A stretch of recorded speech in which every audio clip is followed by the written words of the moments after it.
Sisi kama wachezaji tuko tayari kwa mchezo wa kesho. Tunajua mchezo utakuwa mzuri na mgumu, na kwa hiyo sisi kama wachezaji kwa ujumla tuko tayari kupambania klabu. Ndio naweza kusema naijua Mbeya City, lakini ujue mpira ni mchezo ambao unabadilika kila siku. Kwa hiyo sitegemei kusema Mbeya City ambayo nicheza kipindi kile na sasa itakuwa iko timu moja, ni kitu ambacho ni kigumu. Na kwa upande wengine mimi sipo kwa ajili ya kucheza kama mimi, nacheza kama timu. Kwa hiyo ninachoamini kama timu kwa ujumla sisi tuko tayari kwa mazingira yote ambayo yatakuwepo kama timu kesho, nadhani tutapambania kile ambacho tunaamini tutapambana. Ndio hivyo ambacho tunakipambania kwa kesho. Ni kupambana tu, kufuata maelekezo ya mwalimu, kile ambacho anahitaji na timu pia ambacho anahitaji, ndio kitatufanya mpaka tu hapa.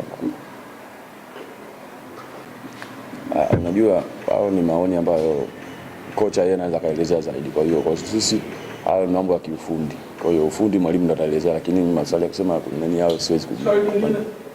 Na unajua sisi tunacheza kama timu, kwa hiyo mchezo wa kesho tunatambua kama utakuwa mchezo mgumu na mzuri pia.